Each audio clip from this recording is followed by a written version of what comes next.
so long thinking I had to fight this by myself. But I can stand here today because y'all stood with me. Because you stood with me. We got you. Always. That's right, man. I ain't alone anymore. No, you're not.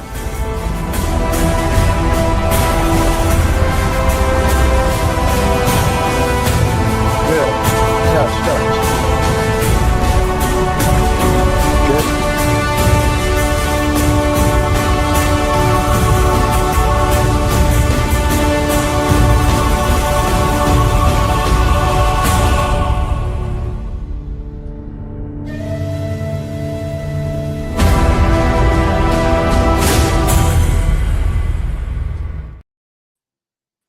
Good evening, happy Friday, and welcome to another episode here on the Hearts of Men podcast. I am the Uncle Junior, also known as the consistency coach.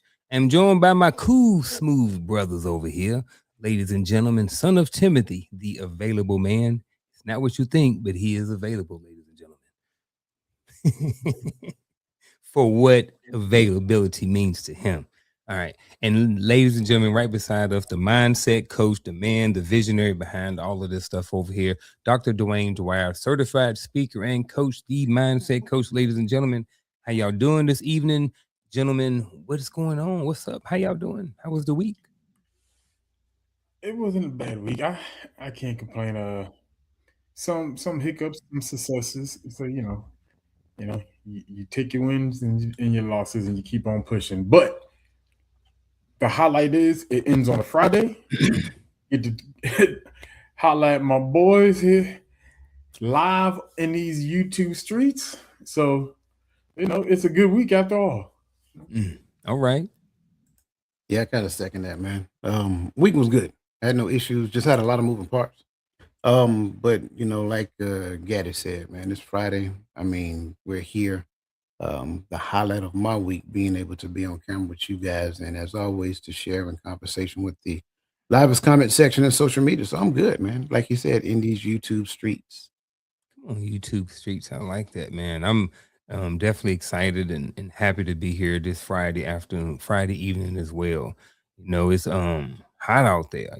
I'm in and out of it. I ain't stuck in it all day long, so shout out to all those blue collar fellas out there that's, plumbing and ACing it up, up under them houses and stuff like that. I know I got a couple of dudes that I know that tap in and tune in sometime, and some of them out there in that heat. So shout out to the brothers, because I don't want to have nothing to do with it. I thought about it a couple years ago. I was like, I'm just going to go to HVAC school. But then my AC went out, and dude was upstairs, and he came out of that attic, and he was sweating. He talking about he had to go up underneath the house and stuff. And I was like, bro, it's hot out there. So shout out to all of them dudes and people workers who out there dealing with that heat and humidity, especially. I don't know what it's like y'all, but here in North Carolina, it's kind of hot right now. So, and humid. So, I live in a hot and humid state. That's all I'm saying. In Georgia, Texas, whew. I'm about to say, I live in Texas. I don't want to hear it. You just got hot. You don't have humid. Yeah, he don't have the humid. Yeah. We've had some Also, don't want to forget and want to welcome the chat. We all definitely appreciate all y'all for tuning in. We understand that it's Friday evening. Some of y'all have had long weeks, but you guys still decided to tune in and chop it up with us this evening. So feel free to be part of the conversation, ask a question, be part of the chat. With that being said, welcome Miss Robin Brower, Atlas Keys to Key Reality.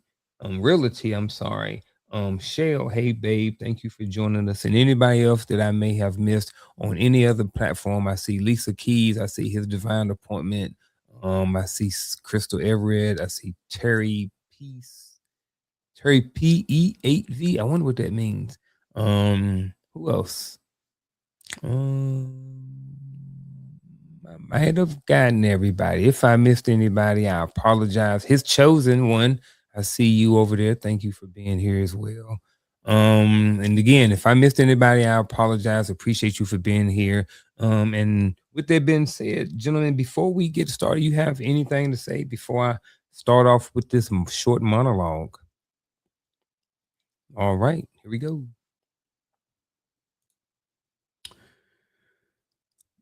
First, let me start tonight with a question. What happens when you can look at your life and say, I've provided everything, but at the same time, you feel like you're the one who was left with nothing? The bills were paid, the house was taken care of, the vacations happened, the kids had what they needed. You showed up when something needed to be handled. But somewhere along the way, something started feeling different. Maybe someone wanted more of your time, more attention, more conversation, more of you. And now you're sitting there thinking, wait a minute, I gave everything I had. So why do I feel abandoned? And that's where tonight's conversation gets interesting because providing and being present may not always mean the same thing. So it is possible to give someone everything and still leave something important missing out. So, gentlemen, let's talk about it. First thing we're going to do tonight is we have an opening question for the chat. And actually, before we do that, we're going to start with laying some definitions for tonight. So we got 3 definitions, gentlemen. Pick them apart, thumbs up, thumbs down. Let me know what you think about these. But these are some of the definitions going to start the base for our conversation. The first one is providing, giving or supplying something that contributes to another person's needs, wants, security, or well-being. Providing. All right, we got 2. All right, we rolling with it. The next one is presence, being physically, mentally, or emotionally available and engaged with someone or a situation. I can go with this for now. I think as time progresses, we're probably going to learn that there's a little bit more to presence than just that, but I'm not against what that says. Mm-hmm. Yeah, I like the more too. Yeah, agree. Next one is abandonment, the experience or perception of being left, neglected, unsupported, or emotionally disconnected from someone important. I don't know if I like perception. Something about the word perception right there. I like Because I perception. don't think abandonment necessarily have to be perception. I think you can have abandonment without perception. It can be just abandonment.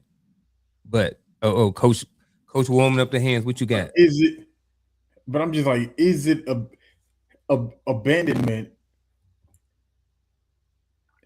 if it's not perceived? Because not and I'm just saying, not all things are extreme, right? So Mm-hmm. so what something you may say do to me often may feel like neglect to me. Like in this relationship here, we have this triune relationship. I feel neglected from my brother because he says it does something. You may say and do that same thing towards coach, and he doesn't feel that way. But that perception creates that mental barrier for me that feels neglected in this relationship. And so is that not worthy enough to be addressed because it doesn't make coach feel some sort of way, but it makes me? I'm just Let me, asking. no, you're good. Let me kind of help fill in the blanks of what you're saying because I'm right there where you are. Bring up number 1 again. Any absence of this.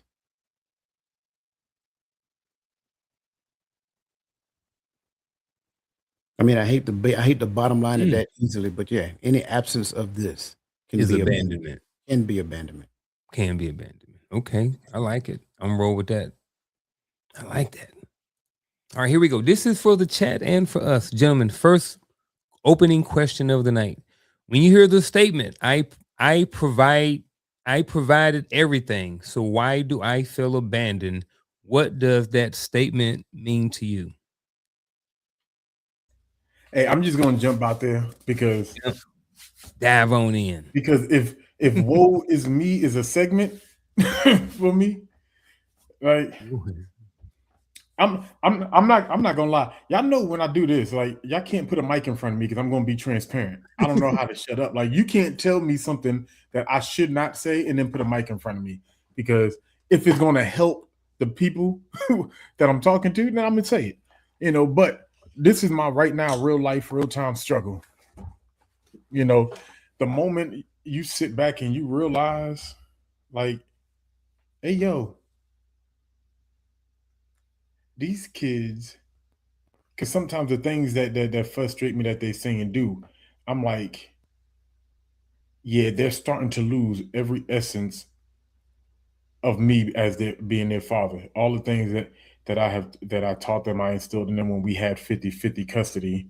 You know what I mean? I could see it now. The longer we have this, she's primary custodial that I agreed to for the sake of somebody who's no longer here. But anyway, uh, you know, and I start, and now and it's like in reverse, like becoming the exact opposite of the character of who I fight so hard to try to make sure they become. I care more about who you become than what you become.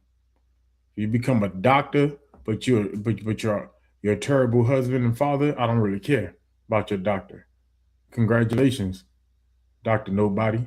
Right? Like that's how I look at you. But if if you didn't make it, you didn't become a doctor. You became a CNA, right? But you're an amazing father, amazing wife, amazing mother, amazing husband. Like I care. You get what I'm saying? Like so when I see this statement and I'm looking back at at my kids and some of the things they do, they say, uh, it just starts getting frustrating. The fight gets frustrating because it's like the more you try to be involved in their life, the more you realize there's others who fighting to remove what your presence in their life. And it's like, so I've really pretty much pay you to keep them from me. That's what this is. I'm I'm paying you and I'm showing up for the things that they need and that you telling me they need this, they need this, they need this. All right. Uh and I pop up and I'm showing up and I'm trying to make sure we can make it happen. But I have no input, I have no say, I have no identity in their life as a parent. So that's how that look what that means to me. That's just in a nutshell, if that was a nutshell. So I'm not disagreeing with anything Gaddy said before I respond, but I want you guys to kind of consider this because this is for me, especially now. I like to look at things from the lens of responsibility first, then accountability, right? So when I say I provided everything, my first notion is to consider the assumption of everything because I may not necessarily perceive I may not necessarily perceive what everything means to somebody else. I provided everything I thought that I could provide, everything I thought I was supposed to provide. That's initially. And then continuing, so why do I feel abandoned? That's the best question to ask. Why do you feel abandoned? Do you feel abandoned because of my perception of everything and because I perceived that I provided you with everything that should have been enough to make you stay?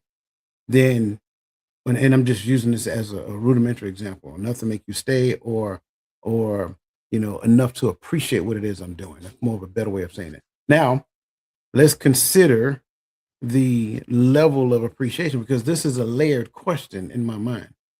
Does that person even know how or what appreciation really means? Right? Because I can still provide everything and do everything that I learned to do because I was raised up in a properly formatted and properly structured home. I've literally studied and done this and done that and done this and done that. I taught, so forth and so on. All of those things existed, and the level of appreciation, or at least appreciation at all, isn't there. Maybe the words exist, but maybe the deeds that go along with appreciation didn't exist. And I always say appreciation is what you show me, not so much as what you say. So when I look at this question, there's a multiple things to consider. My perception of everything, why I'm actually feeling abandoned, and then moving forward, what actually happened at that point when I started feeling abandoned. That we have an honest conversation so I can understand what everything looks like on the receiving end, and then you can understand what abandon feels like on this end.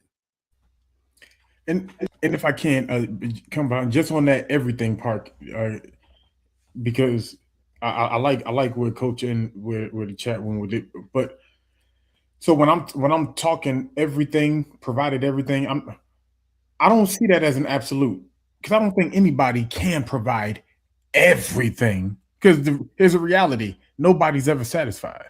So once you got everything, you want more. But I digress on that. But when I'm thinking everything, I'm thinking in the sense of everything that I can, or everything that I am capable of, or everything that I am required to provide. Like I've met one of those requirements. You know what I mean? I've given my all in a sense in the scenario. Then why do I feel like nothing? There's no residual, and that's pretty much what I think of when I hear abandon. Like why is there no residual for everything that I've been asked to pour in? You both you both mentioned everything, and kind of similar context about no one can provide everything, and that's exactly what I wrote down. And maybe some of that abandon, I mean, and maybe provide everything. Maybe I didn't provide the right leadership. As I was listening to what Gaddy was saying, I'll start like you said, we can't provide everything, but maybe I didn't provide the right things for that relationship. Maybe it was because I didn't have them. Maybe because I was ignorant and I didn't know what I was supposed to provide. Maybe I was looking at um the wrong definitions or the wrong instructions, or maybe I was interpreting the instructions wrong. Yeah, that's a big one too, interpreting the instructions wrong. So I think, yeah, definitely maybe it's something along the lines of not being able to provide the right things when it comes to those different things right there. Because what what are the right things though? Like what would be, well, we probably get into that later on. I'm gonna scroll down. So what I'm gonna do You want to go there? we probably will. I'm assuming we will get there at some point doing the thing. But the first thing I want to do, we will go to the first question of the night. So what does providing mean to different people, and where do those definitions come from? Because you go in certain places and like this means to provide, and if you look at social media, sometimes good, bad, or indifferent, sometimes you look at people and they mean this means to provide. This means to buy. You got to buy this, you got to buy this, you got to spend money on this, you got to take this, you got to pay for these, and so there's different definitions and different levels of what people mean when it comes to providing. So gentlemen, what do you guys think about this? Okay. Um, you just opened up a can of worms.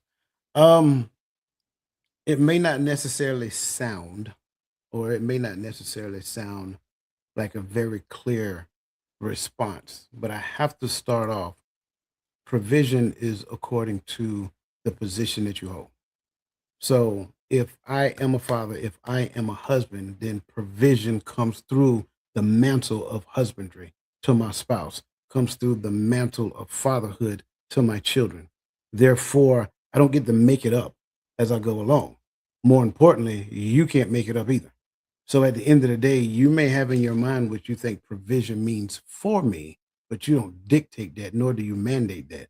That is actually instructions to me what I'm supposed to provide. I am supposed to be that caregiver, that caretaker, that teacher, that person that enforces, and I'm gonna say it this way: I enforce standards within the house. I make sure that those standards are first understood, then I make sure that those standards are enforced. I make sure that our children are being raised to be responsible, respectable adults that not only understand authority but respect authority as well.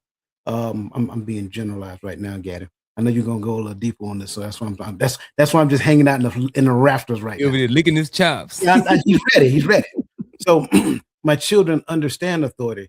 They respect authority. Not only just that, part of that provision is me and you coming together to become one. Part of that instruction, part of that caregiving, part of me filling that position as a husband.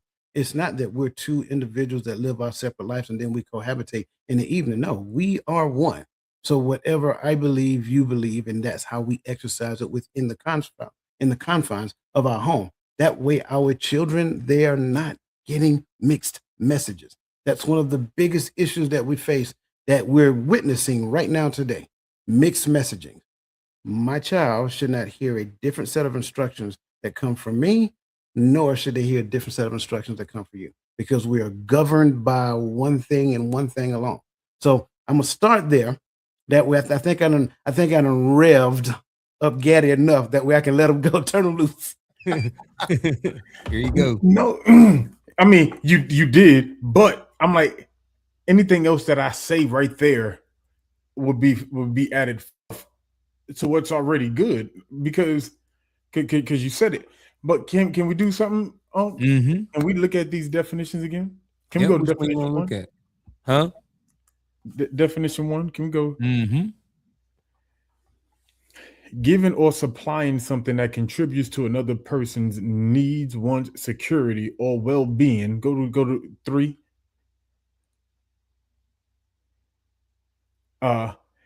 In the supported areas of emotion. I thought you put something else in here. This one. Oh yeah, okay, yeah. No, but I should have just went in order. I should have just did what I thought. Went in order. All right. In the physical, mental, emotional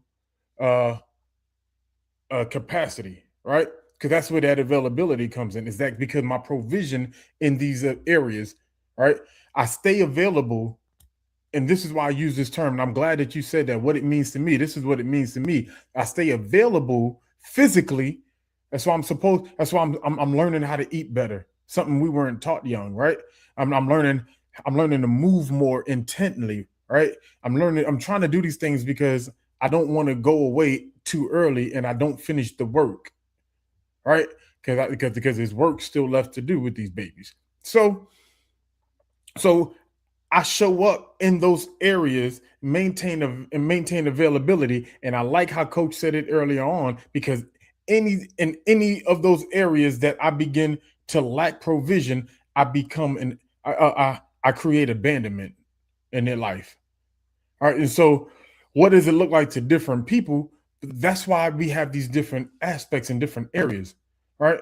Because is it easy to abandon me mentally? Maybe not, because my father kind of made me a little more mentally strong, right? All right. So, but I feel your physical separation. I feel that more. So it doesn't mean that, and I get what you were saying earlier. It doesn't mean that you didn't do these acts that should be seen as abandonment. But for me, I'm not worried there, because I'm tough enough to not let that bother me. But this separation is bothering me. And that's why, man, and I'm gonna shut up. But this is why I love, even when the first time he said that your love language is manipulation, I was like, huh? As a minister, especially when your chaplain found out you're a minister in the military, you start taking these courses. And one of the things you're always trained to teach marriages is to teach them off the fundamentals of these 5 love languages. So now I have to rewire and rewrite everything I learned when it came to marital ministry. Right. And he knows that. When he says that, he knows that very well, because he's probably been to even more of those classes that I've been to. So but when you realize that, that didn't bother me. What fixed it for me is when he said it's so that you can learn more about you. And so now what I find out about me is that, oh, that's what it means when I find out that physical touch is my love language, because that's where my abandonment issue comes in, is when you physically separate from me. So now I recognize that in myself. That's not to hold you, but that's for me to understand why. Okay, that's probably why it's your love language, because you thirst in that area. Because you're afraid to be abandoned in that area. But I hold right there, because I know there's so much more to go to. Hold on, bring it back. Let me. I know, my bad. I just want to add one other thing. Bring that presence piece back up again, because this is the perfect time to talk about. I think there's so much more. See, physically, mentally, or emotionally available to engage. But even in my distance, you should still feel my presence because of the impact that I made in your life. That's the other piece. That's the more profound piece to me. See, when you get older, you become a young adult. You go out and start maneuvering this thing we call life. You still feel my presence because he's been a teacher, he's been a confidant, he's been a counselor, he's been all of these things to me in those times, especially in those times of need. So we can't just limit presence to physical presence. It has to be such a degree that even in his absence, the father, even mother, even in their absence to that child, they still feel the presence. Man, I like Can I I like can I what y'all really saying, but then I'm gonna get back to the go ahead. No, go ahead, Gaddy. Go ahead. no, because he said something, and I love the way he just played in my head. And I hope this helps somebody. But remember when you was a kid, my father gave me so much confidence in him as a kid. Somebody, an adult in my neighborhood, said something crazy to me. What? My father told me I could do this. So why you worried about it? Oh, your father said so? Yeah, T said something. So say something.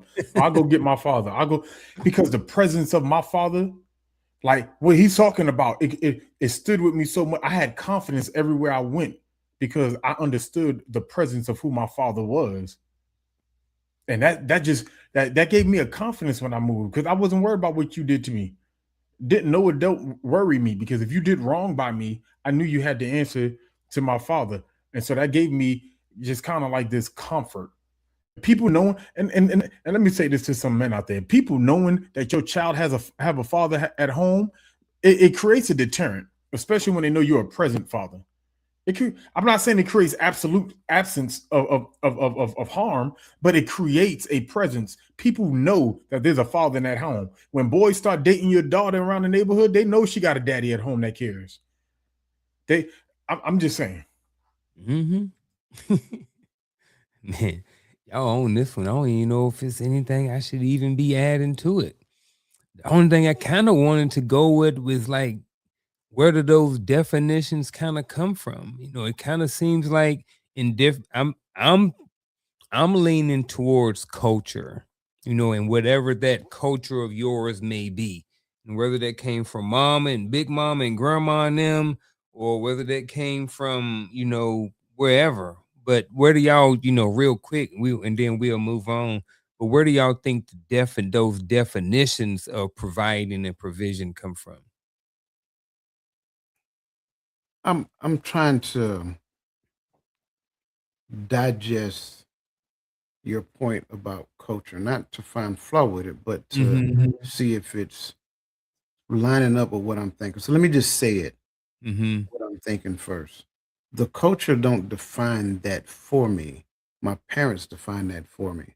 Now, if my parents got their definition from the culture, then the culture defined it.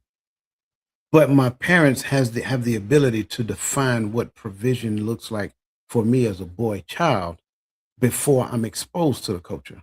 So now, if my parents defined that and defined it crystal clear, not just based upon their words, but based upon their deeds, their interactivity, how they did things in the house, outside the house, right? Now that definition in my mind is crystal clear. But if they do not define it in the house, now I'm subject to the cultural definition of what provision look like, and I'm also subject to the ridicule and judgment of the culture as well. Yeah, I'm right there with it. Who's my major influence? And I say it like that in today's culture because it seems like the easy answer is put the TV on, give them a tablet. So when they come home from daycare, they sat down so that you can talk to your homeboy and your homegirl on the phone and talk about how bad your day was, not knowing that your child probably got something to tell you, right? But now you sitting them in front of the tablets, not in front of the tab. So like your definitions are coming from the ones that you are allowing into your mind. So if my teacher and at the time my teachers were more my upbringing, this is why a lot of people are confused because guess what? I change teachers every year. So if mama and daddy is not the one giving me this rooted information, then it's too many. There's too many places to get these definitions from. So sometimes we're piecing together ship mailing it together, or we become 18, 21 years old, and we're getting our answers off of the people we end up following on social media. Mm-hmm.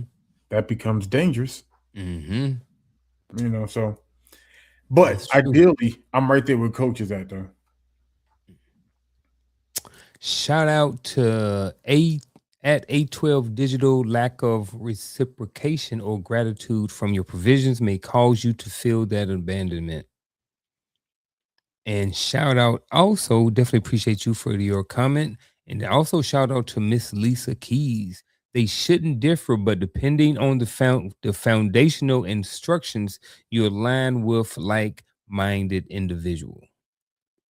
Shout out to y'all. Always glad and happy to see people being part of the conversation. Anybody else out there, go ahead and hit that like button, that share button. If you got a question or something, feel free to stick it in the chat and we will get to it. The next question up, gentlemen, is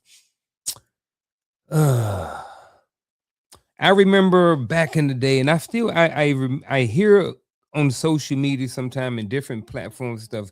People talk about how back in the day, grandma stayed with granddaddy because he provided everything. Grandma didn't work, and no one talks about how bad their relationship was or whatever like that. But a lot of people say that there was a financial thing or a financial situation and the reasons why some of those people stayed. But bringing that current to the where we are right now, and I know all of us are in the military. I don't know what y'all wives or ex-wives, or, I got an ex-wife. I was the sole provider financially when it came to everything. So and I know a lot of men out there, especially in the military, because of the way it's structured, you can get by and really your spouse does not have to work. So I see a lot of conversations and things happen in the military when it comes to one person providing and all of the financial means. So what happens when financial provision becomes the primary way someone measures their contribution to a relationship? And I like that question because coach said something earlier about the distance is important and your presence should be felt even when you're not there. Up until that thought, I was always up, and probably if you would asked me 5 minutes ago, I would have said when I was in Iraq, I was nothing more than a paycheck because my wife at the time and my three boys were in the States. And back then we had, dial up internet, Skype, stuff like that. So we didn't have the internet as we have in 2026. So there was limited conversations back home.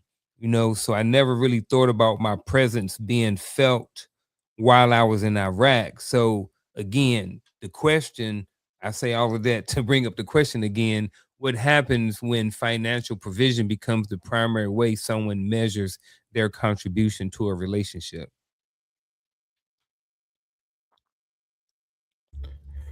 I'll take a stab at this one. Financial provision becomes the primary way. Um, the relationship becomes more performative at this point. It's about it's the way I'm viewing it. That's the way I'm viewing it because financial provision to me is more. The way I'm viewing it, it means that it's more than just paying the bills, right? It's paying a lifestyle.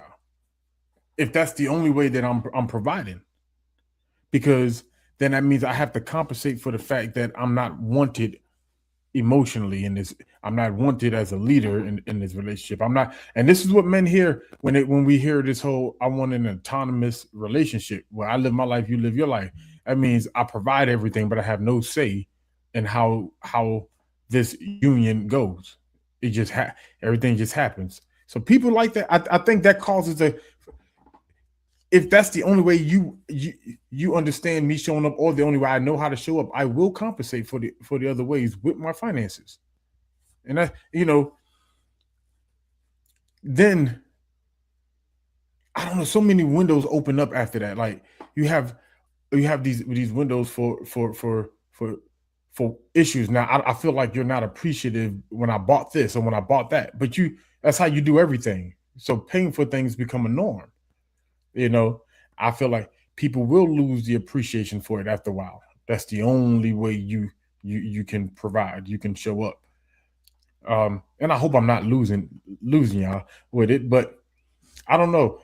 Uh, and then now I'm frustrated. You're not appreciative of the things I'm doing. Blah blah blah. I'm doing everything that I can. We back to this beginning conversation, but I think that's just because that's the only way you know how to show up. That's where that capacity part comes in. It's the capacity in which you know how to show up. I like it. I see that, and I'll raise you this one. Um, and yes, please do. I'm glad you brought that up. I intended to respond to that first. Um, Change the narrative, though. What does it mean to you when your husband, current or ex, use their financial contribution as a way to measure success in a relationship? I think that's fair. That's good. Oh, okay. Just want to make sure. Yeah. So my first thought is initially the reason why that person is doing it is because that's what they were taught to do.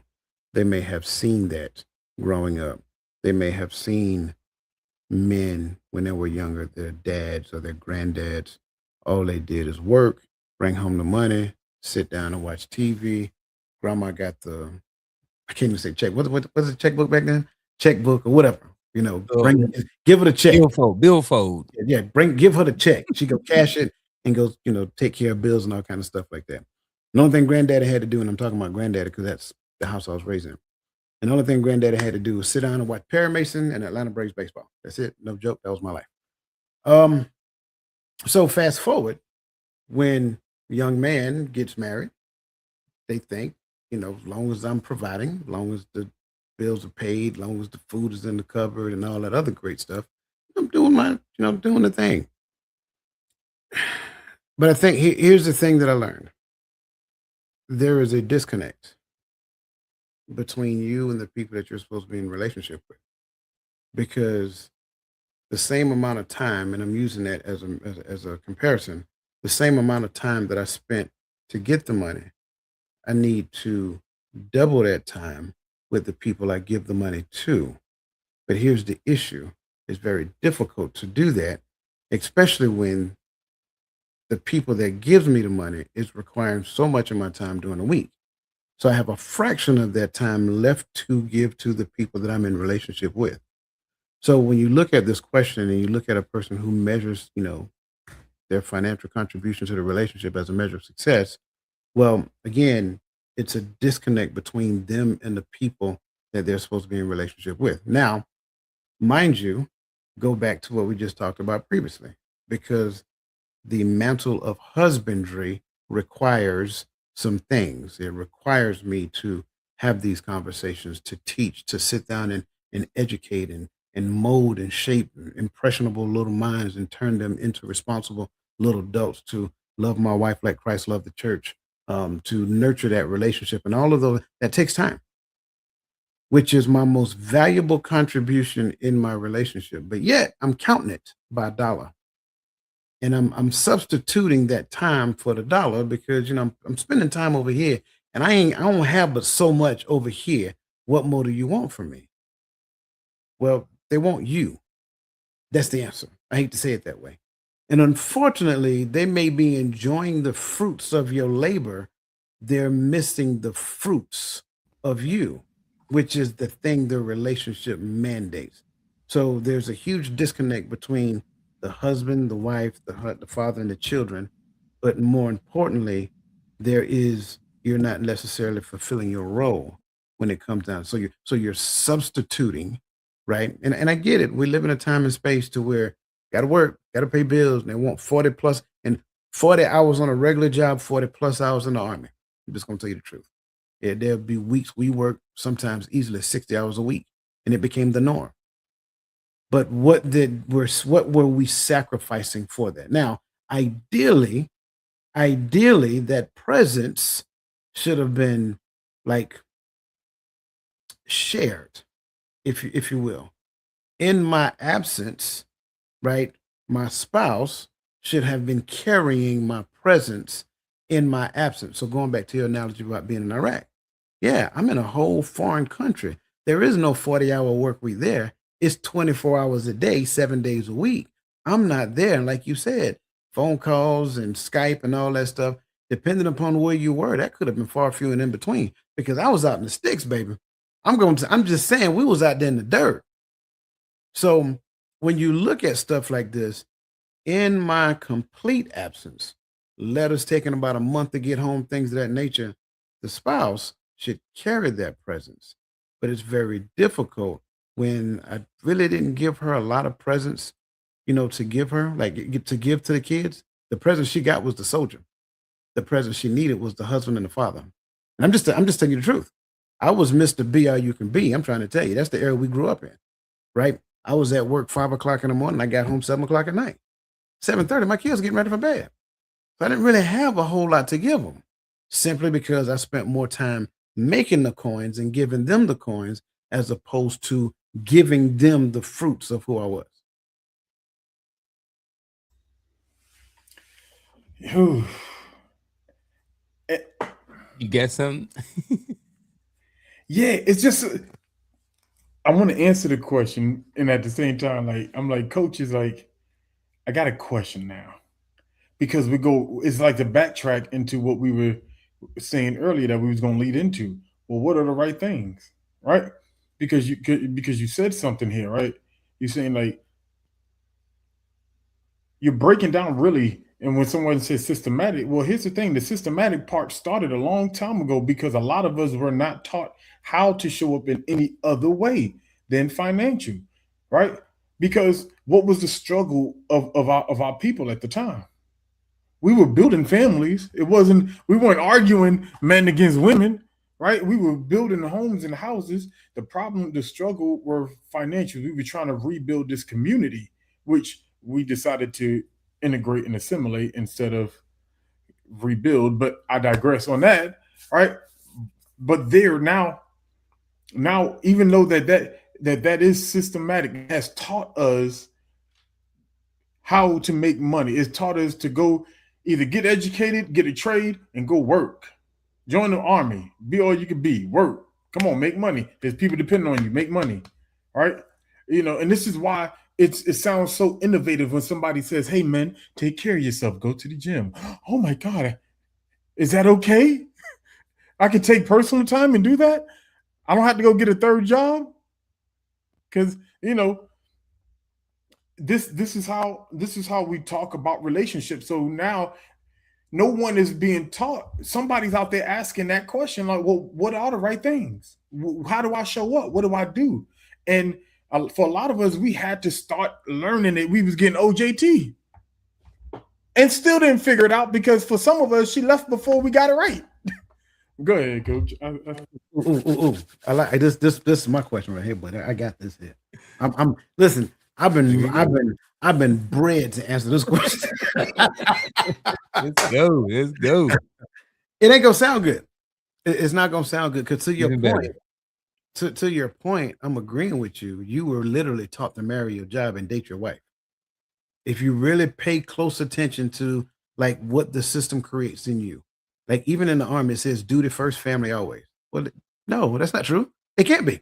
Those two things work against one another. If duty is first, wait, I thought family was first. I thought wife, I thought spouse was first. So no, those two things don't work together. So the right answer is, and again, it's not going to sound good.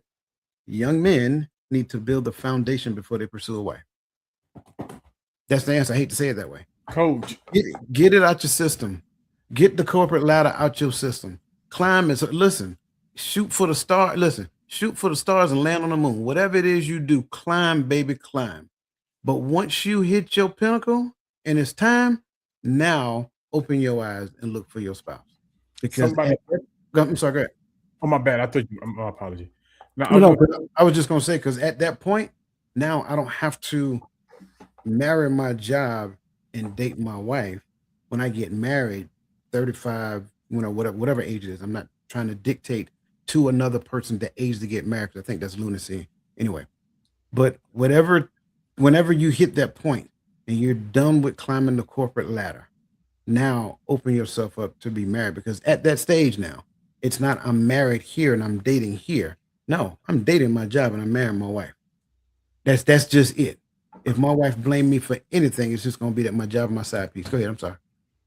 no, you're right, and I want, and now I'm talking to you out as coaches now, because I got kids going through it at the moment, but someone told me that I was harsh and I was teaching my son, how did they word it? I was teaching him how to think negative, is what they said. Because I told him that, and I didn't tell him the why, but I know and I hear and I see what these young women are being taught, and it's even more scarier than what we got right now for a lot of these young men, and it's getting worse. That generation is teaching it even worse, and so I'm telling my son, hey, before you focus on trying to get into a marriage and into a serious relationship, if it happens, I can't stop it. I'm not fighting you. But your focus needs to be on establishing you as a man first, because you're going to continue to try to figure out who you are and try to establish yourself. And though we know that the wife should be a helpmeet, that is not what, if you get that, you're not going to get that initially coming out the gate. That's something she's going to grow into. And you know what I'm saying? So you shouldn't be in the stage to where you're still growing into a man. Growing as a man, yes. So am I too harsh? No. Let me make it make sense. If you're familiar with Maslow's hierarchy of needs, most of us got married when we was at the lower two tiers. You were at physiological needs and security needs. So in essence, what you guys were doing, you were trying to climb Maslow's hierarchy of needs together. And so that didn't work, because a lot of times what ends up happening is that you just simply try to end up, in most cases, using one another to feel fulfilled in the space that you felt empty, right? So if I feel empty in physiological needs, men, then she feels the physiological need. If you feel empty in the security needs, women, then you're looking for a man to make you feel secure. Oh, I'm sorry. Let me say it the way they say it in the world today. I need for you to provide me a safe space. That's what it is. So you climb those two first. Then next is loving and belonging. Now, when you get to loving and belonging, that's totally different, because at that point, you're in a different headspace. You're not worried about this, you're not worried about that. You're at a point in space where you're building great relationships, so forth and so on. And then next is esteem. Now, at esteem, right, it's more so of how you're showing up. These two, love and belonging and esteem, that's when the doors open. But the door should not be open before that. I ain't got no problem with nothing Gaddy said. I don't think he harsh. I told my sons, I got 3 of them. Now, they all grown. The youngest one, 21. The oldest one, 31. But I told mine, hey, no more than 5% of your time, your 5% of your money, you need to be spending with women. I said, you need to be spending 60 to 80 hours working or building. Now, that 60 to 80 hours don't have to be all on the job. You could be taking classes, going to school, learning skills, getting certificates. But 60 to 80 hours a week, like, bro, like, I ain't saying coach is saying what I'm saying, but like coach said, never mind. I would just use my own words. But you know what I'm saying? Like, you need to be doing something with your time. If you, here, you need to be building that nest and have that nest before you bring somebody in. That's what I believe too. That's what I told mine. At the end of the day, they're going to do what they want to do. You know what I'm saying? They grown, they their own men, but they ain't going to never say they ain't going to know. I don't think I said that right. But I always told man, I said, you're gonna be, because I told my kids, look, bro, I'm cheat off of my paper. I give you all the answers. I don't got nothing to hide. I want you to get A on the test. Look over here, I'm give you all the tests. Use me, don't take advantage of me, but use me to your advantage to get ahead in life. You know what I mean? I'm here for you, you know, but to this question, I kind of went off on a tangent for whatever reason. But to go ahead. Okay, I just because I don't think if we never give the why, Mm-hmm. then I think when people hear that, they're like, man, that's harsh. Mm-hmm. So I think the why requires us to own some things. Mm-hmm. And the ownership goes back generation after generation after generation after generation after generation. Because the Bible says a good man leaves an inheritance for his children's children. So, in essence, the way it is supposed to be, my sons are supposed to assume the family business that I was creating while I was preparing for them to show up. Then they become an apprentice in that family business. So they actually get trained by me to run the business. Then I step away from the business and I become more of an advisor to them as they run the family business. Well, guess what they're not doing at that stage? They're not climbing the corporate ladder at a young age because I've already created the corporate ladder for them and put them in the position so that they don't have to climb. So when we did not do that, not just our generation, the generation that precedes us and so forth and so on, when we did not do that, what we did is we set the conditions for them to have to do exactly what we just said. And if they don't do it that way, then the only thing left is playing, I don't know, playing roulette and hoping that you hit. Because that's really what's happening in the game right now. I hate to say it that way. When you're getting married, you're legitimately playing roulette. If you do not, if you're, especially if you do it early and you got to go through Maslow's hierarchy of needs together, and we'll look at what we'll do, we'll look at the exceptions to the rule. These two people got married out of high school and they've been together for 50 years. Baby, that's not the norm. To God be the glory for them. But when you do statistically across the board, that's far few and in between. So we'll talk about the exceptions to the rule and not talk about the rule. The rule is we actually did them a great injustice. Our parents did us a great injustice. Their parents did them a great injustice. And that bad teaching has been passed down from generation to generation. I ain't gonna doubt that. I like that. I am going to come. Let's say here I go. What happens when financial provision becomes the primary way someone measures their contribution to a relationship? They leave. Now, here's what I mean by that. What if the person is the provision? So I'm coming from the person that is being provided for. I have heard women who, and this is not a hit on women at all. I'm not bad mouthing women, but I have heard women say that they left homes where the man was the main provider or the financial provider because they wanted their independence. They had never, paid for their own car. They never paid for their own mortgage. So they walked away from situations because they felt that their contribution to the marriage was financial, but it wasn't. It is whatever your role may be in that relationship. If he was doing the financial provision, then maybe your role would have been, the major upbringing and the rearing of the kids, going to different places. Like Coach said, he was going in at 5 o'clock, getting off at 7 p.m. That's 14-hour days. How many PTA meetings can you go to when you're working 14 hours? How many soccer games and football games and functions can you go to? Birthday parties. You working 14 hours a day. So someone picks up that slack. But I think what happens sometimes, and this may be the exception as well, and that's why I speak from like the military, because I've saw it especially in the military, where people have walked away because they didn't feel like they were given a financial a monetary amount in a relationship because they for whatever reason felt like if I'm not giving money then I'm not doing enough. But yeah, I've seen that, and that's the only reason I want to highlight. But I think it may be more of the exception to anything. Anything else on this before we move on? We did two I mean, questions. I was just on that Go military ahead. piece. just because there's the flip side too. The other party can leave too.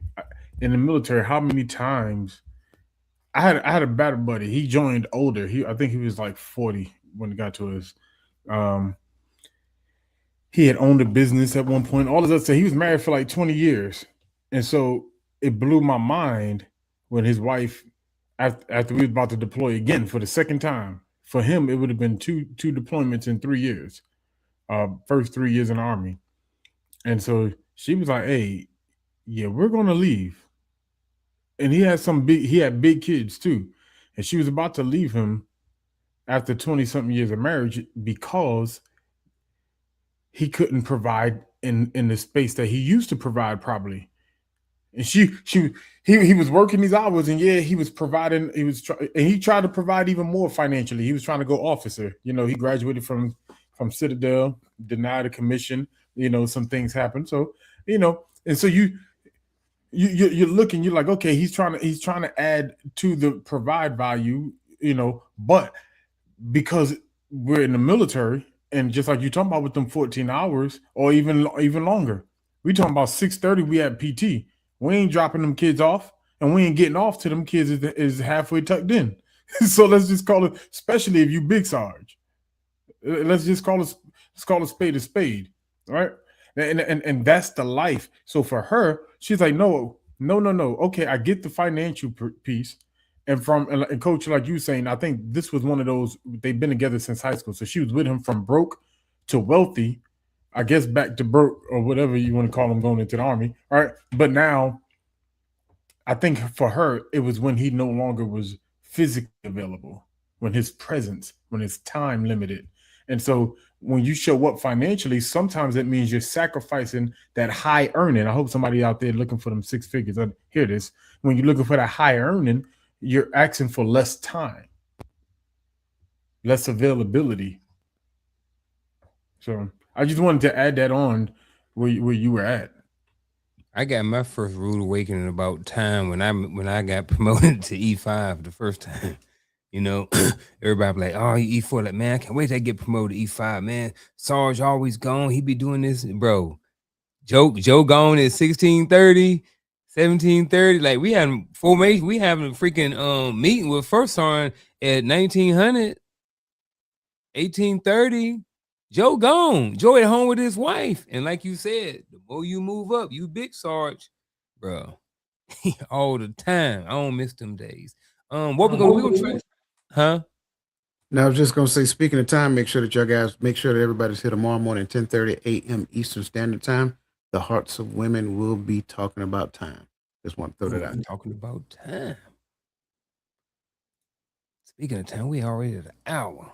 Man, we got a poll for y'all. So what we're gonna do, I'm gonna throw this poll up here. So when I throw the poll up there, we are going to get to a while y'all are working or filling out the poll or putting in your number with the poll. The poll is this: which makes you feel most valued in a relationship? And 4 answers. If you choose number 4, feel free to type in your answer or your response to whatever it is that you have. And kind of interested to see what you guys say. And we'll get to it later on. But while y'all doing that, we're gonna answer a we're gonna do a scenario.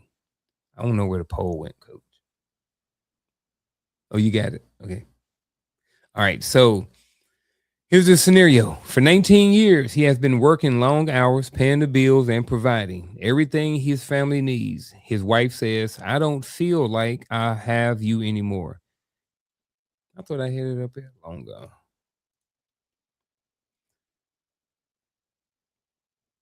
His wife says, I don't feel like I have you anymore. He responds, but I do everything. Gentlemen, what's your response to this? Just a scenario. Did it just happen at 19 years? After 19 years. I mean, that's kind of like my initial question. Like, why did it take 19 years for her to say something? Oh. Not saying that what she's saying is wrong. Yeah. I'm just saying what happened at 19 years now you're having this conversation. Yeah, that's the same thing I would say. What haven't y'all been talking about? And the reason why that's important, because I'm glad we held that right there, because that's my question is, if how was I more available in the first 19 years if I've been working long hours and paying the bills the whole 19 years, right? That means somehow, some way, we found a way to make time with me working these hours. So what has changed or what has happened?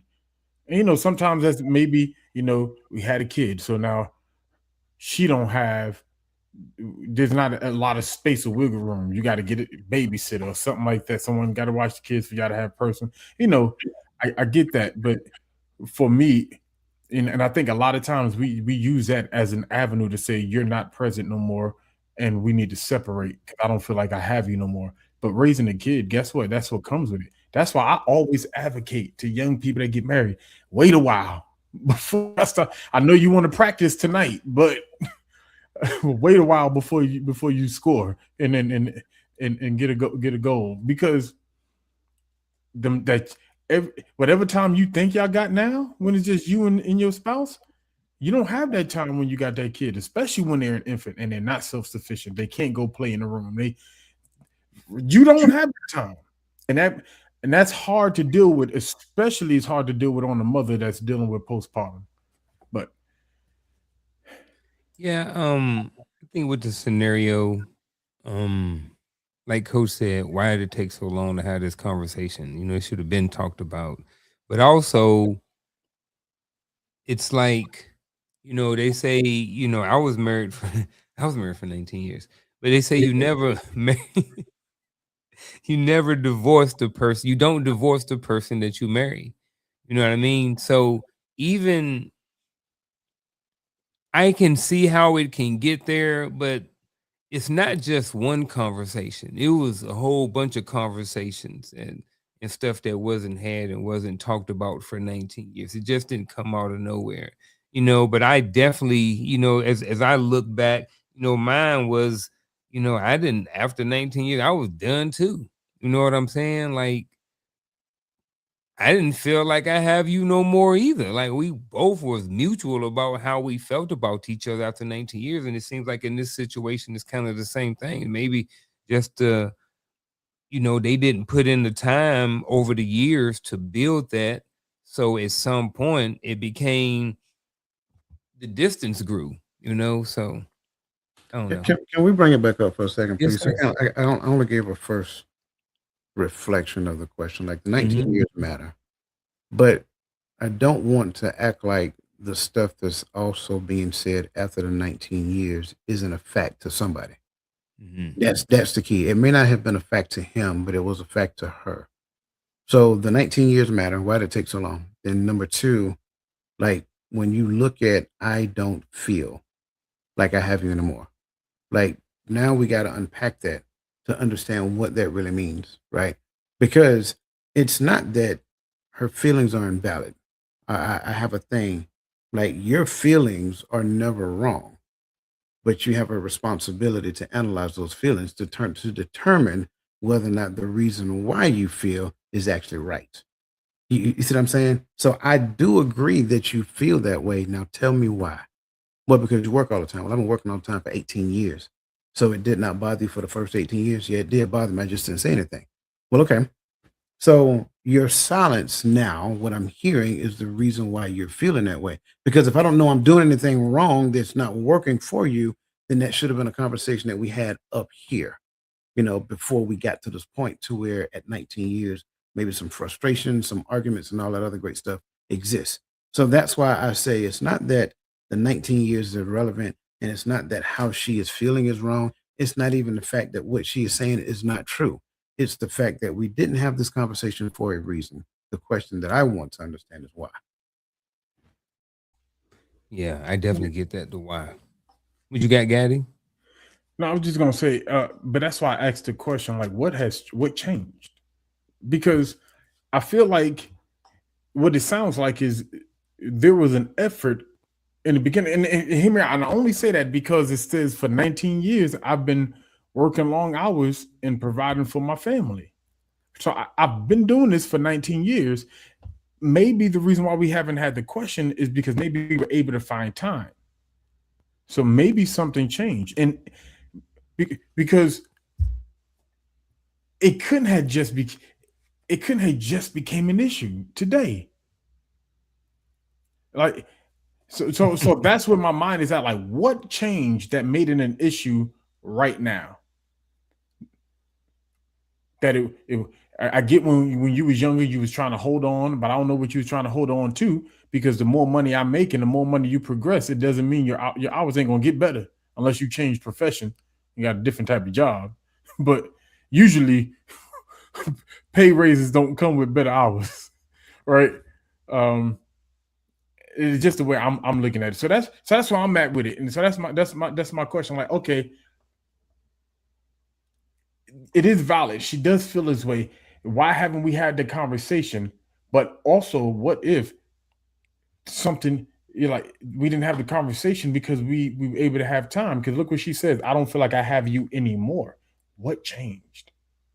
That's just the only place I'm lost at. Because did you change? Because that's also and did you change? Did you stop finding time in your free time? You want me to find time in my busy time when I'm tired as well. Well, we both, and this is where we both have to. Yes, I'm gonna say this is where we both had to sacrifice, right? Which to me, if we both sacrifice, and it's a compromise, and that's how I'm. But I love my brother, so I'm gonna concede on that. Maybe. But see, there's another piece to it as well. Because if you read that question slowly, it really sounds like he's the only one that's working. Maybe But that's that's the my reason why he's working long hours. but that's my point. Yeah. Like, within her day, she was able or willing to find time. Why can't we do lunch together? Why can't you bring lunch to me and we do lunch together if you're not working, right? All right. Mhm. Why can't that be the way? Like, because after 19 years, it's hard for you to expect me to change the way I work at the job, because now I'm relied upon at this place at the level of what I do. And it's hard to come after 19 years of working here and say, hey, bro, I'm gonna drop these hours by like 10 hours for 10 hours a week so I can find more time with my mom. They're gonna be like, what was y'all doing before? Yeah. Comments. I saw two comments. I'm gonna get to those real quick. The first one is from again, thank you again for the comment at 12 digital. Moral spiritual values play a big part in this component. The nurturing presence needed for you after coming out of those sticks was the wife. That was from a few minutes ago. Yep. And then another one is, yes, it's Maya. This one is like 3 minutes ago. So this one's probably right where we're at right now. What if there was a conversation about it? Did I miss where it says there was no conversation about it? So I mean, I guess we go back to it. There was nothing that said that there actually was a conversation. It seems like there probably wasn't a conversation. Or even the conversation that they had didn't change anything or didn't produce the outcome or the results that she wanted. So now she's like, all right, well, I'm out.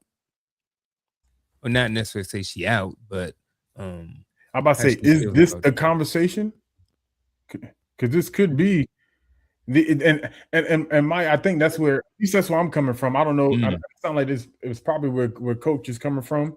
Like, if this is the initial conversation, then why 19 years? So I'm where you at. So was there a conversation before 19 years? Because if not, what change do you expect? Because Yeah. now, and I'm being like, that's an honest question. Like, and if any of the women agree with the wife, and I'm not saying don't agree with the wife, please explain. Because I like, if this is something that's been going on for 19 years, what is the expectation of change? Because as a man, I'm thinking, how do I go to work after 19 years and say I'm not going to work like this no more?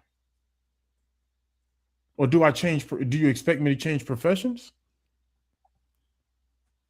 Yeah. So that's kind of like my point. Like, I think now we're beginning to add to, right? I think at some point, just based upon the question, there is no information that says that the conversation took place prior to. from our understanding, this is the first time this conversation is happening. At least that's how I read it. Yeah. And at the level that this conversation is happening, you see two different levels of frustration. You see her level of frustration saying he's not there, and his level of frustration that says, "But I'm doing everything. I work, I pay the bills, I'm always going. I'm doing like if we need, I'm the one that's providing that." So within the scope of those levels of frustration, there has to be an understanding that's actually had.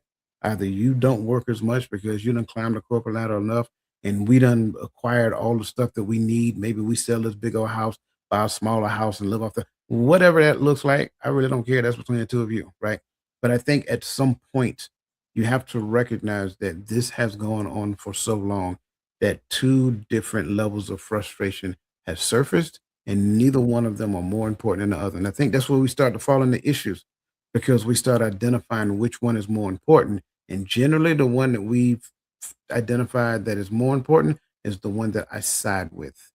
I side with the man's side or I side with the woman's side because Yeah. I've been there. Very dangerous game to play. Yeah, yeah, yeah. Great point.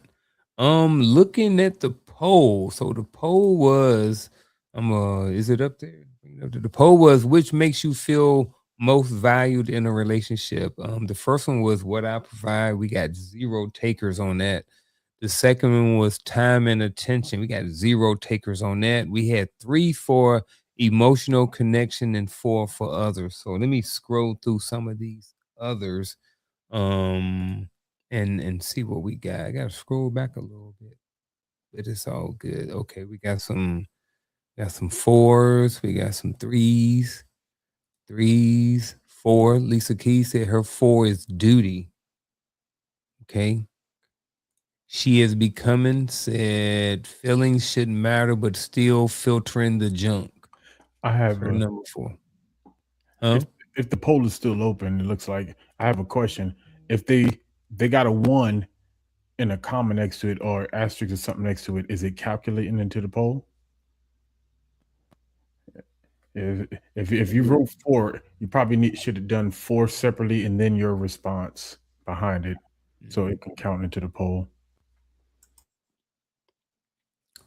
4, adding value to to the other person and the relationship. Let me see. 4, it's not just one thing for me from Yes, It's Maya. Krista Everett had number 4. There's another one, A12 Digital Acts of Gratitude.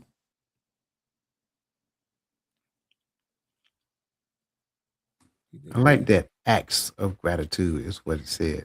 See what you did. Because words of gratitude don't mean that much to me. Yeah, those are some good ones. I liked all of those. After this poll, what we're gonna do? Scenario poll question. Next, we're gonna do. I'm gonna do question number 3. Thanks again for everybody who participated in the poll. Really appreciate your participation and being part of the show. Definitely appreciate all the questions, comments, and everything. If you hadn't already, we're about to wrap it up in about 15 minutes or so. So go ahead and hit that like and share button and all of those good things like that. Don't forget, tomorrow 10:30, Hearts of Women podcast. Be there. Come back. Right. Coach, you ain't did that in a long time. Right. I was thinking that last week, I think. I can't remember the last time I did it. Yeah. Number 3. Hold on, let me move the time up real quick. Number 3. How do we distinguish between being physically present and actually being present with someone? I would say I used to be guilty of like, hey, we need to spend time together. Well, if we're in the same room, if you watching TV and I'm on my phone, like we spending time together. So, gentlemen, how do you distinguish between physically being present and actually being present with someone? Or maybe that is your definition. Well, so look, I kind of made mention of this slightly, just a little bit, because the physical presence right, leads to the overall presence, which does not necessarily require physical presence for there to be presence. So the distinguishing factor to me is the outcome of the physical presence. What are we actually doing? Right? Like you said, you could be watching TV, I'm on my phone. Yeah, we're in the same room, two warm bodies in the same room, but we ain't connecting on no level whatsoever. So, what are we actually doing when we are present? Are we doing things to where the family is valued? Like it's a goofy movie on Netflix. I think it's called The Last House.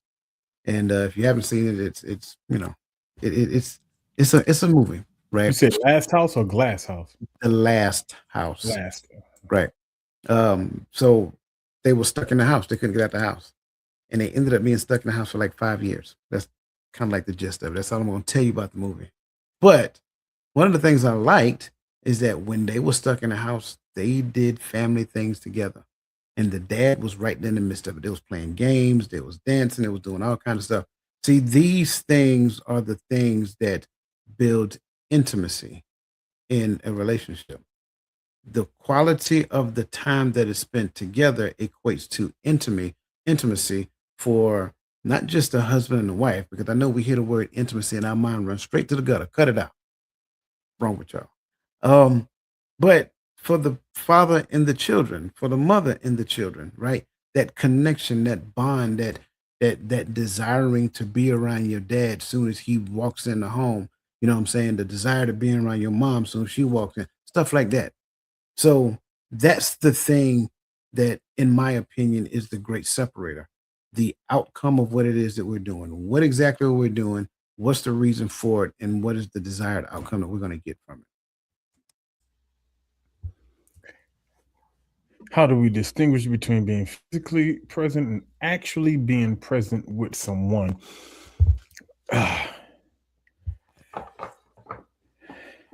I think there are two heavy moments in relationships. There's a lot of heavy moments in relationships. Let's just put that out there, right? Um, and the least compatible you are, the more heavy moments you have in your relationship. I'm gonna say that. I think sometimes we marry off of aesthetics, and this is not talked about enough.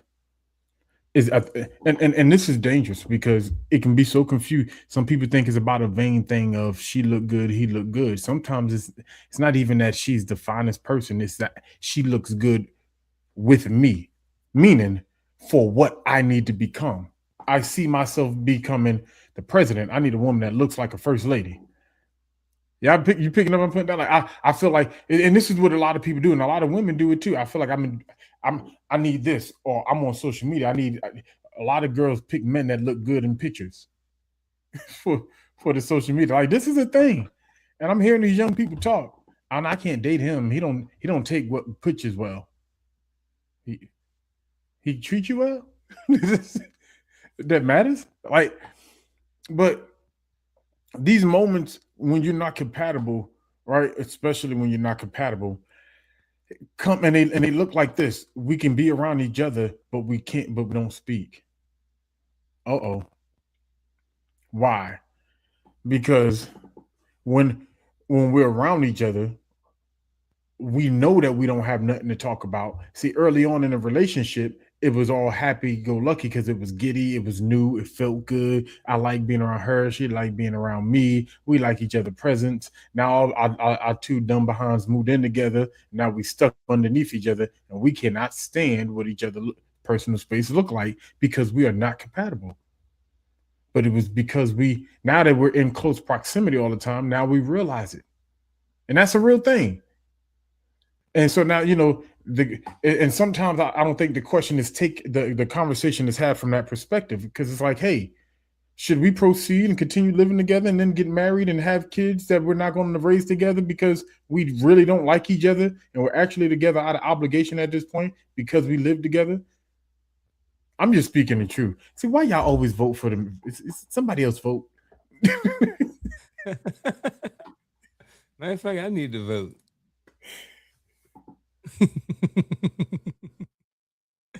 Man. How do we distinguish how do we distinguish between being physically present and actually being present with someone? It's where are you at mentally too? You know what I mean? Like if me and Gaddy in front of each other and we're having a conversation, right? And Gaddy talking, and I'm just like, yeah, man, I'm listening, bro. Yeah. Go ahead, man. Like I'm physically there, but I'm not present. I'm not locked in with him. We're not on the same wavelength, kind of what coach was talking about. I don't know why I keep saying that all day. I keep saying that. I keep saying it, and then I forget what I say in the midst of saying, um, coach said something about that. I don't know what's going on today. But it's about, like you said, what are you doing while you're there with that person, like in that relationship? Like when me and Shell are watching, when we're there and we're in the living room and I'm on my phone and she's watching TV, like I said, we're not locked in. But if we're both there, we're both watching TV, maybe we're watching the same show, we're laughing, we're commenting about the show, maybe we're holding hands, eating popcorn, drinking wine or something. I don't know. But that's that's being more present and then more locked in and stuff like that. So, coach summed it up, Gaddy co-signed it, and I'm just adding more fat to the pot. So let me slide on down and see what this poll is before we do this rapid fire, because I don't know who's in the hot seat right now. Man, come on, man. Stop playing. Let's Who go. in the hot seat? Me. Oh, coach in the hot seat. Yeah, me. All right, so coach They in the hot seat. cheating. They cheating. That's all I'm saying. Hey, I voted for Gaddy. I wanted Gaddy in the hot seat. See, Gaddy primed the audience. That's what happened. I'm just Yeah. saying. I didn't prompt. They knew. Yeah. Oh, what you they would was vote right for by me. somebody else. Yeah, he poisoned the When well. everybody- That's what it was. Yeah, All right, let's go. manipulating. All right, so here we go, folks. Here is we got rapid fire. We got 8 questions for coach. Coach going to hit these questions real fast, and then we may come back to some of these for clarification, or if somebody want to know a little bit more about them, put it in the chat and we'll come back to it. All right, so first rapid fire question of the night is this: can money replace presence? No. Next. Can someone be surrounded by people and still feel abandoned? Yes. Next. Is providing a form of love? Yes. Next. Can providing become a way of avoiding difficult conversations? Yes. Next. Does being needed mean you're appreciated? No. Can someone demand presence while ignoring what their partner provides? Yes. Is feeling unappreciated always about what someone else is doing? No. Last but not least, can you provide too much? Yes. Ooh, you can? Yes. I agree too. Any of those, Gaddy, you want to get back to, or coach? Man, it was like 3 of them. I needed him to like. There's 3 of them. I was like, wait a minute. And Shout it's out not to even that- coach. Everybody give coach a round of applause by putting in a 4 in the chat. But yeah, oh man, it just escaped me too. But it was one that he mentioned in the middle. That yes, him a way of avoiding yes. So go back This to the one? last one. Yes, this one right here. Can providing become a way of avoiding difficult conversation? I know everyone knows the answer is yes, but I just wanted you find coaches to just kind of like dig a little bit more, because a lot of people don't. To me, I feel like this right here is what, and I call this, is just Gaddy's word, financial abuse looks like. Speaking from experience, I pay everything, so everything gets become my way. And I don't want to have the conversation about it because I'm not changing. I provide everything. It is the way it is. This is where the buck stops. That was old, ignorant, young, immature me. Yeah, I'm gonna go a different route. I'm gonna go a different route to where, let's just say, somebody does something to where they violate the other person's, let's just say, trust, for the lack of better terms. Mm. Then to kind of butter them up, they show up with some flowers and candy, go buy them a ring or something of that nature to kind of like soften the blow because they don't necessarily want to have that honest, difficult conversation. Mm. So anyway, and I'm agreeing with Gaddy, that is a form of financial abuse. Anything that you're using in lieu of, it doesn't necessarily have to be money spent, right? It could be anything if I'm being completely transparent. Like the conversation still needs to be had. And unfortunately, some people will allow that to be the case, even though they know that they have a history of doing the thing. They want the gift over being standing there and say, okay, we're gonna have this conversation regardless of. Boom. What else you got, Gaddy? Now I concur with what both of you said. Like Mm-hmm. that's the thing that people do when they want you to accept their bad behavior. You know, and some of it is taught behavior. Because I remember the older men always told us, hey, stay out of the doghouse. Make sure you come home with flowers because you never know when she mad, right? And as if because I bought home flowers, it throws perfume on the stench that I left in the marriage, whatever that is. Sometimes you don't know, but yeah, that's what I was. That's what we were taught, and I think you were taught financial. We were taught as men financial abuse, and this is why I understand. I don't argue when I hear some women talk about how men use their providing, as a way of control. I get it. I don't think it's true all the time, but I think it's true in some cases. I've seen it. But that goes it's back where we started from because we were never taught for a lot of us anything other than bringing home the bacon, as we would say. Now, like you said, now that because I pay for everything, I buy the food in this house. I'm the man in this house. Everything needs to go my way.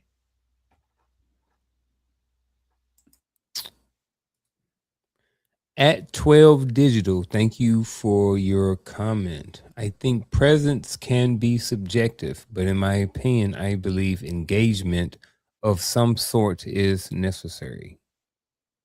Appreciate your comment. Gentlemen, we're going to hit this one more question real quick. We only got a couple minutes, so we got to hit it and quit it, in and out. So here we go, real quick. Then we'll get to our final thoughts and we're going to close this out. What is one question someone could ask the people closest to them to find out whether they feel supported beyond what is being provided? It's actually two questions, but it's hard because it's a lead-in question for me. So it's kind of like, and it's intentional because it says to get this answer, right? So my first question is, what do you need help with? What are you struggling with? What do you need help with? Right? Because everybody got that thing that that they're working on at the moment. That's weighing on them at the moment. So then my question, then I'll go like this: why don't you ask such and such for help? Man, nah, they don't want to help me. They got other stuff to work. That I start looking at their responses then. You know what I mean? And if the people that are closest to them, they're saying don't have the time or don't want to help them for any reason, they're usually saying that because they honestly believe in their heart that these people do not have their backs. To me, that's abandonment because I feel like on the inside they feel like if they succeed, those same people are going to be there wanting to help celebrate. Bring back up number one, please. I just want everybody to see it again. Providing, giving, or supplying something that contributes to another person's needs, wants, security, or well-being. Now bring the question back up. The first thing I would do is change the word feel to are in the question. I would just ask them this question right here. Don't tell me how you feel. Tell me what you know. Because your feelings could be that way just simply because that's how you feel. Tell me what you know. When you look at the evidence that happens within this house, do you believe or are you supported beyond what is being provided? Because if I leave it to how you feel, I'm opening the door for every last one of your insecurities to hit the table. I'm not here to appease your insecurities. I'm here to fulfill my role as husband and as father. So when certain things come out, we can have conversations about those certain things. When the evidence come out, the evidence is the facts, and that is reality. So I'm careful when I ask you to tell me how you feel about reality, because at the end of the day, you get to make it up. But if I tell you to show me, give me the facts, talk to me about, based upon what you observe, do you believe that you are supported beyond what is provided? There's really only, a couple of ways you can answer that. If the answer is no, okay, now I'm going back to what Gaddy said. What can I do to change that outlook for you? Because just because you tell me what I can do, that don't necessarily mean I'm gonna do it. Because some things, you know, might not. Yeah, we're just gonna have to talk about that. We're gonna have to talk about that a little bit more in detail. Because okay, got it. But that's probably just what you want me to do, or what you quote unquote need me to do. And I'm careful, right? I'm careful when we hit to the notion of, this is what I need from you. Okay. What are we really talking about now? So that's why I say I'm loving the question, but I would take this question and change it to a evidence-based conversation, to where now both of us have to lay down how we feel, identify the facts, and then according to how I felt before, this kind of goes back to a question that Maya asked previously. Right now, according to the evidence, now if I feel a particular way about the evidence, I have to analyze how I feel first before I take them and project them at you. If I analyze how I feel based upon the evidence and the thing that we agreed to, the thing that is right, then at that point, now we can have a conversation. If your feelings line up with what is right. But if your feelings is just what you want, that doesn't guarantee I'm gonna do it. So that's just kind of like, and I know some people cringe when they hear stuff like that, but I think that's what boundaries look like. I think that's what healthy relationships look like. The fact that we can have honest conversations, to where just because you say a thing, I don't necessarily fold. Yep, I'm with you. I kind of like that too. It don't need to be a whole lot changed. I would start, mine would be simple. What do you think you what do you think you need in order to feel like you're being supported, besides what you're already getting? Like, I would keep it simple. Like, what do you mean? Like, go into more details about what you mean when it comes, because like when you see that word feel, it's a whole lot that can be wrapped around that word feel. It might just be how you feel in the moment right now. You might have just got some bad news, you might have got a mosquito bite or something, and now you scratching it, and now you upset, and you just want to take it out on me because you frustrated. So it could be a whole bunch of different things. But gentlemen, I definitely appreciate every word that, and every syllable that was said here tonight. You guys have been on it. I was shocked that we able to get through all of that stuff. We stayed on a couple of them for a while, so definitely a great conversation. But with that being said, we're going to definitely plug 10:30 tomorrow morning, Hearts for Women podcast. Make sure y'all come in and check that out.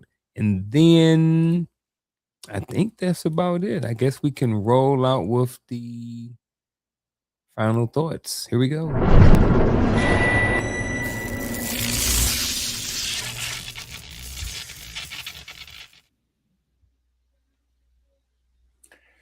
Paid for everything, present for nothing. I provide, so why do I feel abandoned?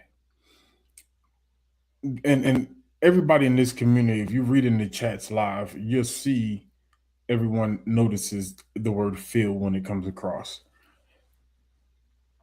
Because what you feel is not always necessarily reality, right? It's an aspect of how you perceive reality, it's an evidence of how you perceive reality, but it's not necessarily reality. But the question that I always ask is the why, because that brings out the legitimacy of the feelings. Why do I feel abandoned? I like that question. Why do I feel abandoned though I provide everything I think I'm supposed to provide? I'm giving my best effort. I'm putting my best foot forward. And one of the hardest truths as men, and I'm saying this to men and I'm saying this to women to understand how, what men go through sometimes, right? One of the hardest truths in this reality is that, hey, sometimes people don't really care. Like, I feel abandoned because that reality set in. Now, what do I do with that reality? It's up to me whether to push forward the way I'm already going or to change courses because of what I've revealed. But I think your answer to that question is indicative of what's important to you in life. And if being the provider, being the husband, being the father is more important, then do I continue to lead with my money and provide in this way, or do I provide in a different way? Do I have a conversation? What do I do? But I have to diligently seek out the answer, because that reality sits in for a lot of men, because everybody don't go through the same thing, right? For a lot of men, this reality sits in, like, hey, yes, I understand all of these, but hey, nobody's going to come save us sometimes. So you have to do the work to figure out how we can change the temperature of this relationship, because bam, now I could run into a brick wall because I've gotten everybody used to me being a provider first, because that's all I brought. But now who am I after I provide less? Because is that going to be the answer? Am I going to sacrifice money for time, so that this way I feel like if I'm getting that more time, maybe that's why I feel abandoned, because we're not spending quality time together. So she doesn't feel that connection to me. But that's all I got. I'm gonna digress because I can keep going, and I'm not gonna re-quote the entire episode. So thank you for this conversation, Unc. That's all I got. Yeah, I agree. Thank you for this conversation. Um, I'm reminded that you can't love the gift more than you love the giver. When you really stop and think about provision, um, if we're honest, you don't provide outside of that the thing that you care for, the thing that you love. And so when and I'm just saying we as men, when we provide for our household, we provide for our family. We make sure that they're well taken care of. Now, make no mistake about it, women provide as well. It's just a different type of provision. But I think for the most part, when you look at the provision, therefore I feel abandoned. That's where we start getting into some serious concerns, because my provisions should not necessarily be the reason why I feel loved. Whatever I use to provide, those are resources. If I am fulfilling the mantle in the house as the husband, as the father, I become a resource to the source for my family. That's really how it works. So now, through me, he gets to show up, and then they become the beneficiaries of that. Well, my presence is a mandate, it's not an option. I don't sacrifice them for the sake of, my corporate job or being really good serving somebody else. And those things have their place, but their place is not above my family. Their place is not above my wife. Their place is not above my kids. It's below them. So if I'm giving more time to it than I am to them, then who am I really in love with? See, that's the very difficult truth that we don't necessarily like to face. We don't want to be honest with ourselves. I've said before that we have created this illusion that we live in. And if you was on Coach's Corner, you heard me refer to it as the map. And so that map was either constructed by somebody who brought you up, or constructed by the culture or your experiences, or whatever the case may be. And you drape that map over reality, and then that becomes the lens of the life that you live through. And everybody who opposes that, they're may not necessarily be a friend of you. They may be a friend of me or an enemy, whatever that looks like. because you're going to hold on to that map for dear life. Once you relinquish that and let it go and recognize what reality really is truly saying, that's why I was so adamant about the last question. How you feel about it might be a depiction of your map, not a depiction of reality.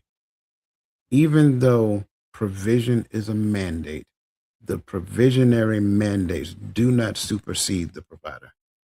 Don't love the gift more than the giver.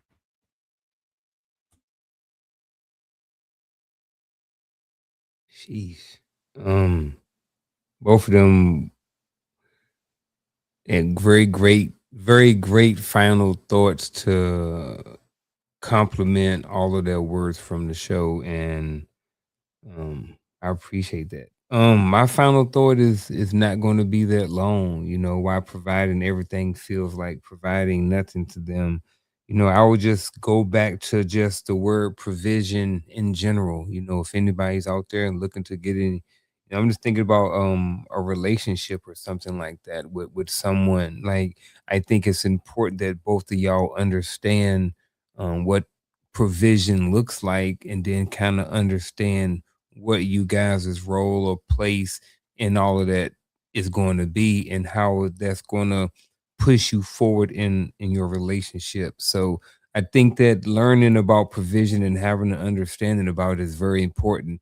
I know initially, when I was young, I had no idea really about what it meant and what it was for, or even probably even how to spell it at that time. I don't know, but it's a very important thing and a very important subject to know about, especially if you plan on having a family. And I think is equally important that both parties in the relationship understands a lot about it, so they can again help progress their relationship forward. But that's all I got. I don't have too much else to say.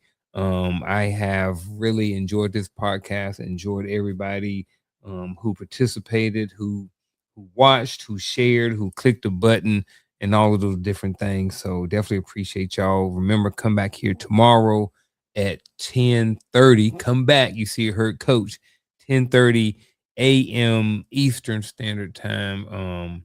And for another episode. Y'all got any more housekeeping items before we close this thing out? Hey, I do have one thing. I do have one thing. Real quick, y'all, real quick. If you have not gotten your copy of Counting Sheep, Losing Souls, make sure that you scan it. We're going to be doing a book review on this book coming up real soon. I can't remember the exact date. Crystal's going to have to put it in the comment section. If she don't get a chance to put it in the comment section tonight, she'll put it in the comment section tomorrow morning. So again, if you have not gotten your copy of Counting Sheep, Losing Souls, get it so you can understand who Tyrone Bradley is. Word up, Tyrone Bradley. All right, that's it, folks. We will see y'all tomorrow morning and on Tuesday for Coach's Corner, and Friday for another episode here, and Sunday on TikTok. So tap in, click the links, all of those good things, and find out when all the new shows and all of that stuff coming up. There goes the book right there. He just popped it out. So now you know what it looked like. So if you ain't got to go get it. All right. That's it. Anything else? All right. We out. Peace.